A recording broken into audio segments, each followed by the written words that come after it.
மக்களின் மனம் கவர்ந்தவர். சித்தா பிரைசூடி, திருநீலகண்டர், திலகவதியார், ஆபூதி அடிகள், திருஞான சம்பந்தர், கண்ணப்ப நாயனார், காரைக்கால் அம்மையார், மாணிக்க வாசகர், திருமுறை கண்ட புராணம் என 9 நாடகங்களை அரங்கேற்றியுள்ளார். பேராசிரியர் சின்னப்பன் அவர்களால் முத்தமிழ் வித்தகர், வெண்பா வித்தகர் என புகழப்பட்டவர். நமது சிறப்பு விருந்தினர் ஐயா திரு ஆர்டி வரதராஜன் அவர்களை சிறப்புரையாற்ற அன்புடன் அழைக்கின்றோம். ஒரு சிறிய விண்ணப்பம். மேடையில் இடதுசாரிகள் எல்லோரும் வலதுசாரிகளாக மாற வேண்டும் என்று கேட்டுக்கொள்கிறேன்.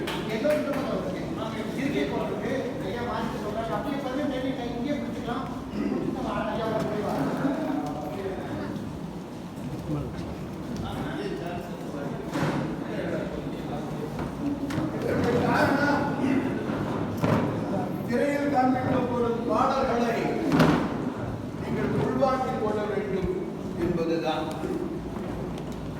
ஒலிவாங்கி தேவையில்லை. நான் பேசுவது ஐயா உங்களுக்கு கேட்கிறதா?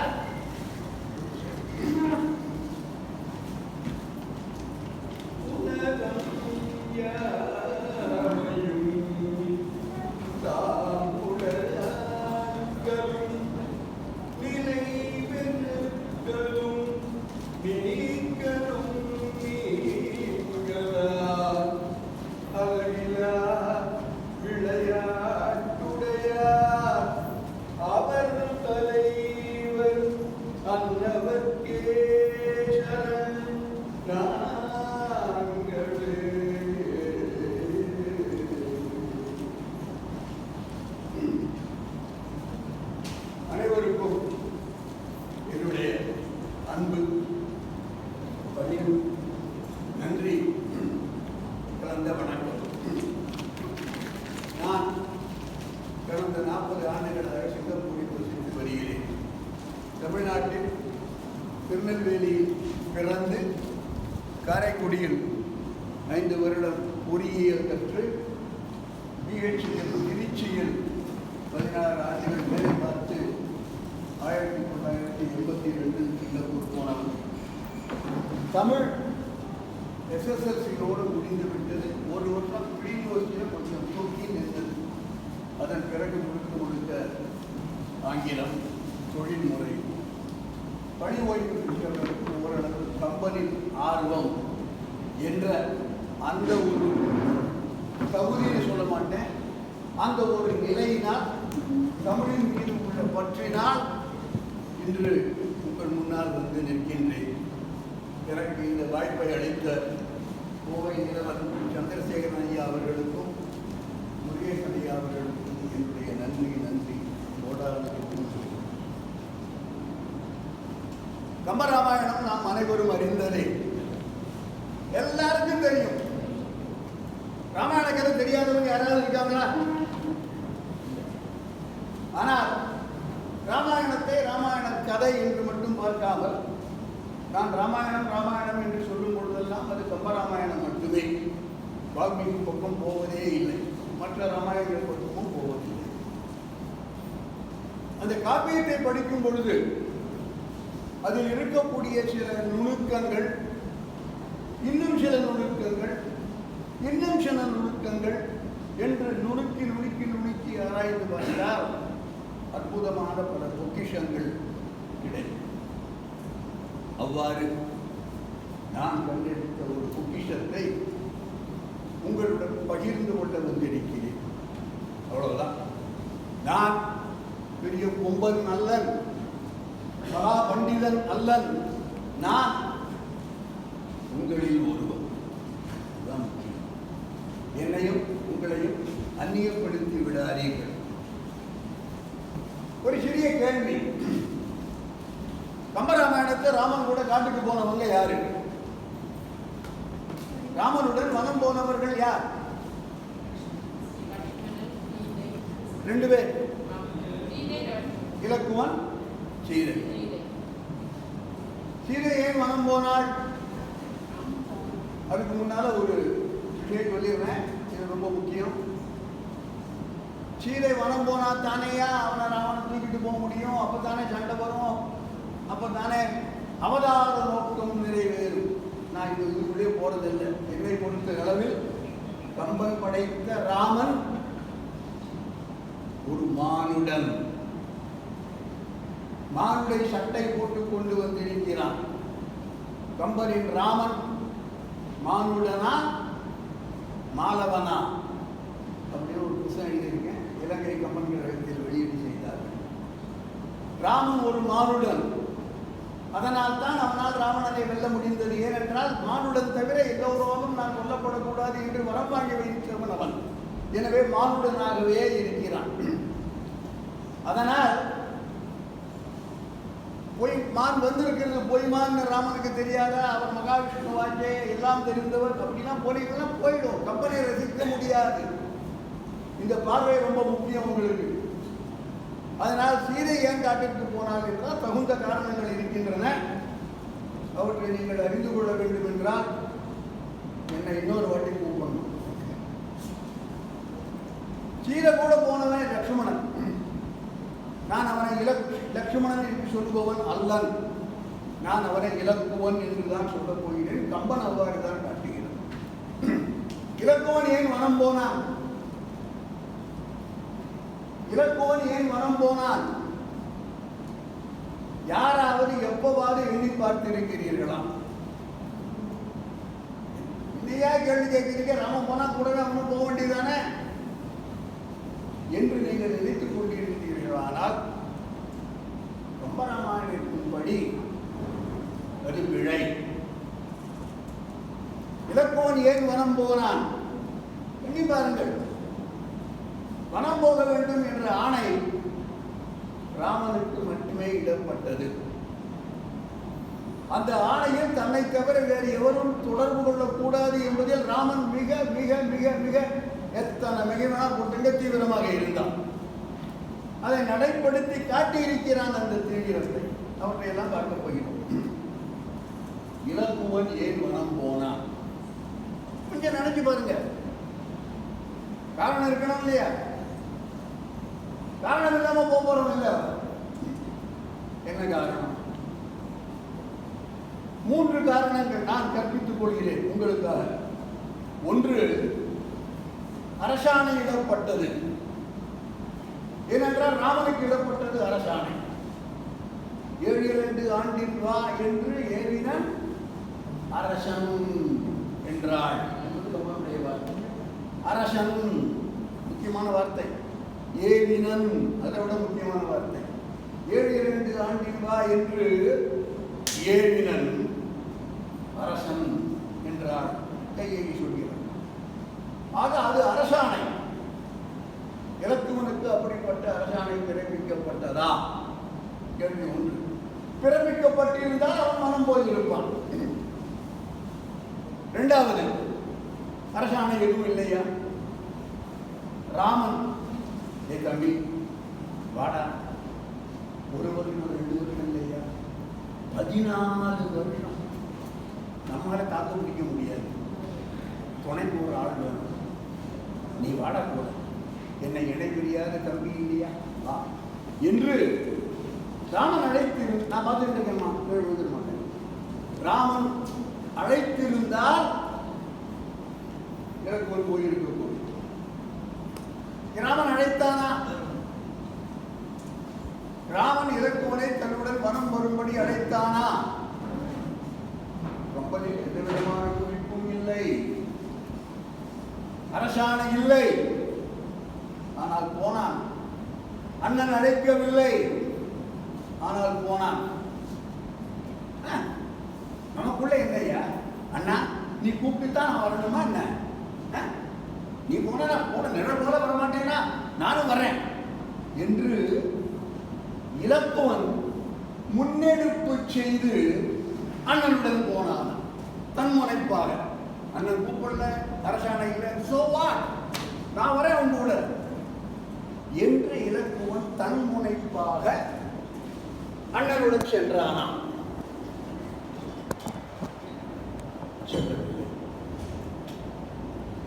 ஆக அரசாணை அன்று, அண்ணனின் அழைப்பு அன்று, தன்முனைப்போ தன்னெடுப்போ அன்று, ஆனால் போயிருக்கிறார். எவ்வாறு நிறைந்தது? நான்காவது சாட்சியம் நான் உங்கள் முன்னால் வைக்கிறேன்.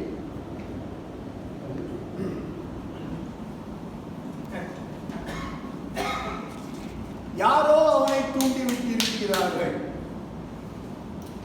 அவனுக்கு என்னவில்லை, அண்ணன் கூப்பிடவில்லை, அரசாணை இல்லை. ஆனால் அவன் தூண்டப்பட்டிருக்கிறான். எனவே மனம் போனான். நன்றி,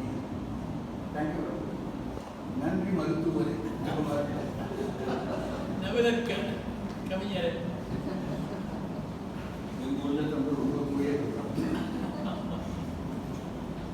அவன் தூண்டப்பட்டிருக்கிறான், எனவே மனம் போனான். அவன் ஏன் தூண்டப்பட்டான்? எவ்வாறு தூண்டப்பட்டான்? அந்த தூண்டுகோல் எது? அந்த தூண்டுகோலை இயக்கியவர் யார்? அந்த தூண்டுகோல்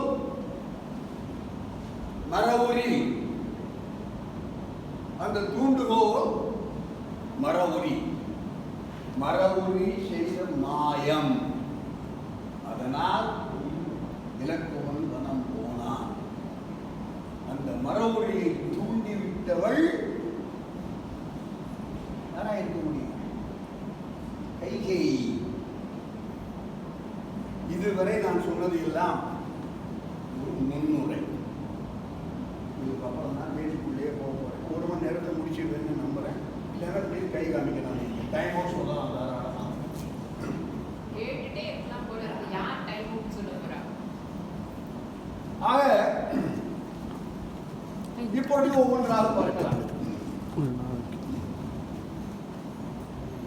இலக்குவனுக்கு அரசாணை பிறப்பிக்கப்பட்டதானால் கம்பெனியிலிருந்து சான்றுகள் எடுத்து ஒவ்வொன்றாக நிறுவி நான் சொன்ன ஒவ்வொரு சாத்தியக்கூறும் இல்லை இல்லை இல்லை என்று அவற்றையெல்லாம் மறுத்து நான் 4வது சொன்ன சாத்தியக்கூறு வாய்ப்பு இருக்கிறது என்று சொல்லி மேடையை விட்டு இறங்கலாம்னு நினைக்கிறேன். முதல் வாய்ப்பு, அரசாணை பிறப்பிக்கப்பட்டதா? இல்லை. ஏனென்றால் இலக்குவன் மனம் போக வேண்டும் என்பது கேட்கப்படவே இல்லை. கேட்கப்பட்டிருந்தால் கொடுக்கப்பட்டிருக்குமாங்கிறது வேற விஷயம். ராமன் அரசாள வேண்டும் என்று கேட்கப்பட்டது, மறுக்கப்பட்டது, இறுதியில் கொடுக்கப்பட்டது.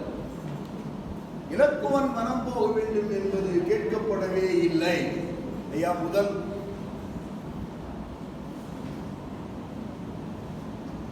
ஏய வரங்கள் 2 ஒன்றினால், ஏய வரங்கள் 2 ஒன்றினால் என் சேய் அரசாழ்வது, என் சேய் அரசாழ்வது, என் சேய் வரதன். ஏய வரங்கள் 2 ஒன்றினால் என் சேய் அரசாழ்வது, சீதை கேள்வன் ஒன்றால் போய்வனம் ஆழ்வது என புகன்று நின்றாள். யாரு? தீயவை யாவினும் சிறந்த தீயாள்.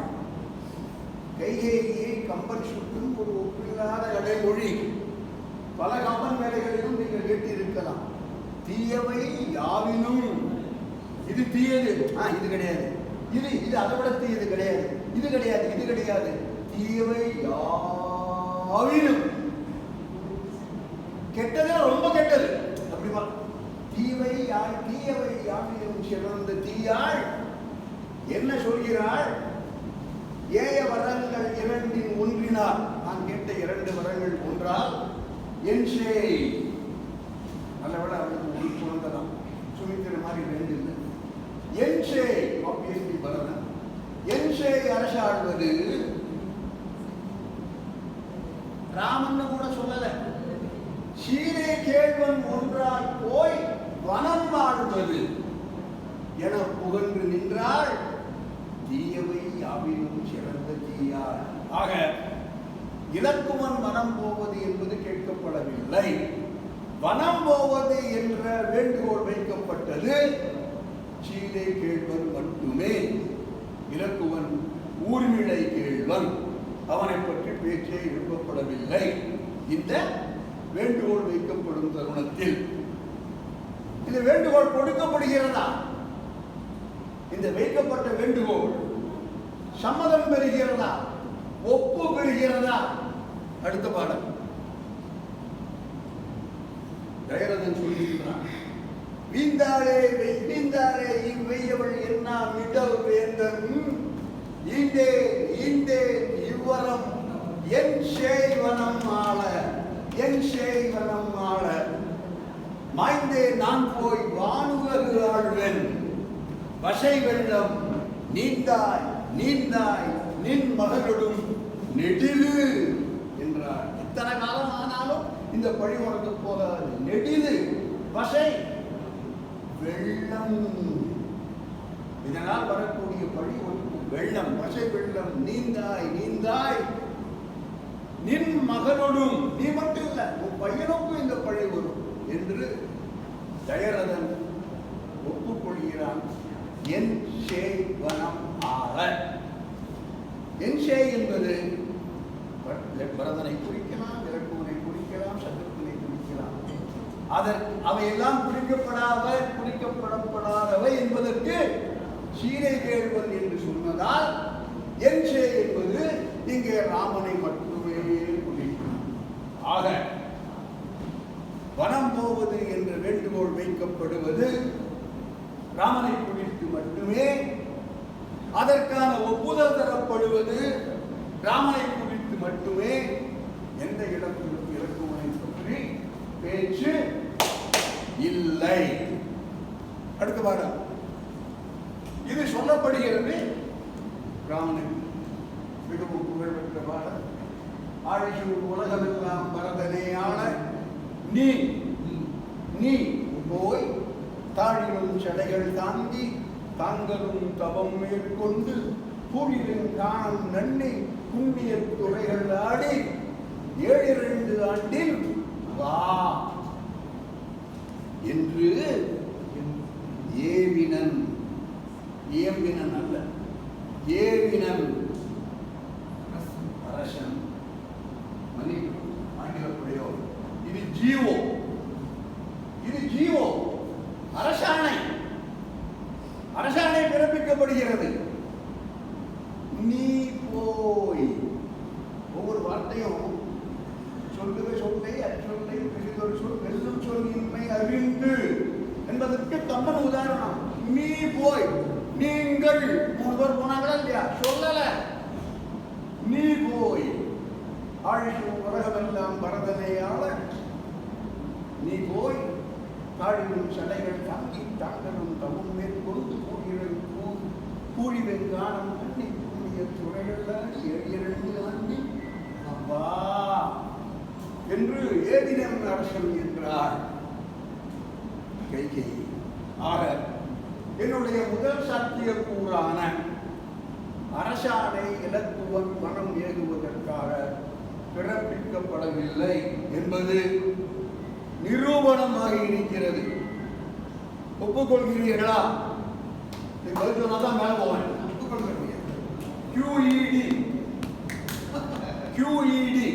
ஓகே, இன்ஜினியரிங் படிச்சோம். அடுத்தது அடுத்த சாத்தியம் கூறு. ராமன் அழைத்தான், அரசாணை இல்லை. ராமன் கூப்பிட்டா லட்சுமணன் போயிடும், இலக்குவன் போயிடும். ராமன் கூப்பிட்டானா கொண்டாட்டியே வரக்கூடாதுன்னு ஒத்த காலில் நின்னவன். கௌசல்யா கோசலை கேட்கிறார், என்னை கூட்டிக் கொண்டு போ, உனக்கு வேலை அப்பாவை கவனிச்சுக்கிறது, என்னை கவனிப்பது அன்று என்று அப்பாவுக்கு துணையாக நீ இது சொல்று என்று சொல்லி அன்னையை வர வேண்டாம் என்று சொல்லி தடுத்தவன். சரி எடுத்துக்கலாம், அன்னையை வர வேண்டாம் என்று சொல்லி தடுத்தவன் யாரும் என் கூட வரக்கூடாது, யாரும் மனைவி உட்பட. ஏனென்றால் அரசாணை எனக்கு நீ போய், நீ அந்த வார்த்தை ரொம்ப முக்கியம். நீ போய் தாழிரும் சடைகள் தான், என்னை தவிர வேறு எவரும் மனத்திற்கு வரக்கூடாது என்பதில் மிக மிக மிக உறுதியாக நின்றவன் ராமன். எவ்வளவு உறுதியாக நின்றாங்க? ஒரு சூழ்ச்சி செய்கிறான், ஒரு தந்திரம் செய்கிறான். சொல்ல போனால் நாட்டு மக்களை ஏமாற்றுகிறான். யாரு? ராமன் நாட்டு மக்களை ஏமாற்றுகிறான். ஏன்? கொள்கை நன்றாக இருந்தால் செல்லும் பாதை கொஞ்சம் அப்படி இப்படி இருந்தாலும் பரவாயில்லை என்பதற்கு இது ஒரு உதாரணம். நாட்டு மக்கள் யாரும் என்னுடன் வரக்கூடாது, என்னை தவிர வேறு யாரும் வரக்கூடாது என்பதை நான் திண்ணமாக நிரூபிப்பேன், அதை நான் நிறுவனம் செய்வேன் என்பதற்காக நாட்டு மக்களை ராமன் ஏமாற்றுகிறான். இது ராமன் ஏமாற்றுகிறான் என்பதை பற்றி நீங்க புரிஞ்சுக்க கூடாது. ராமன் மீது மொழி சொல்வதோ, ராமன் மீது ஒரு பிளாக் மார்க் வைப்பதோ இதனுடைய நோக்கம் அன்று. ஆனால் தான் கொண்ட கடப்பாட்டில் அவன் எவ்வளவு தூரம் வலிமையாக நின்றான் என்பதற்கு நாட்டு மக்களை ஏமாற்றினாலும் பரவாயில்லை, என்னுடன் யாரும் வரக்கூடாது என்ற அந்த தீவிரம், அது முக்கியம். அதைத்தான் நீங்கள் மனதில் கொள்ள வேண்டும். பாடலை பார்க்கலாம். அடுத்த பாடம்.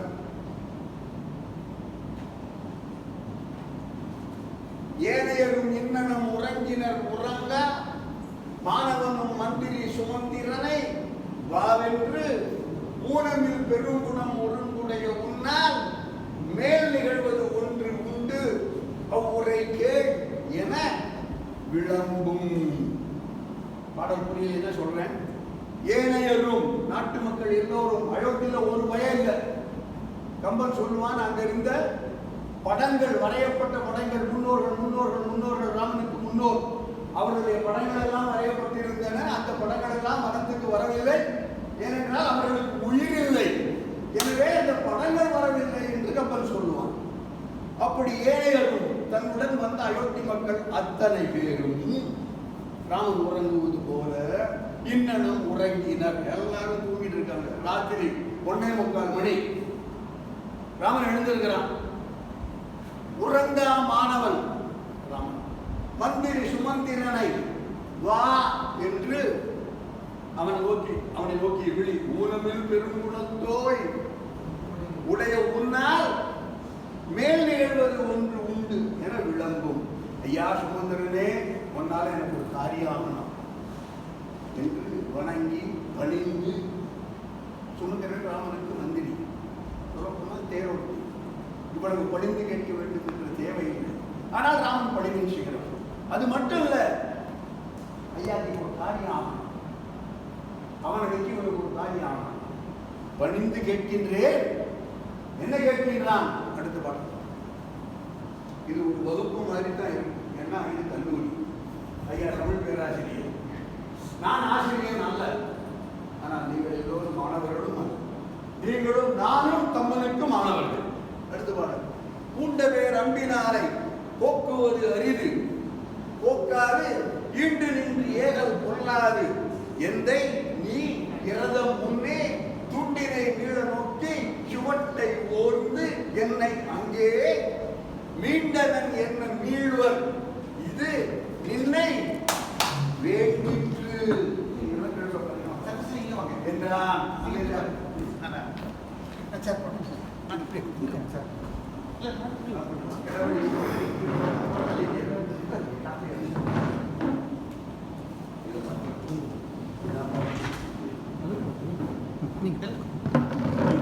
அன்பினாரை பேரன்பினார் ராமன் மீது மிகுந்த அன்பு கொண்டவர்கள் பூண்ட பேர் அன்பினாரை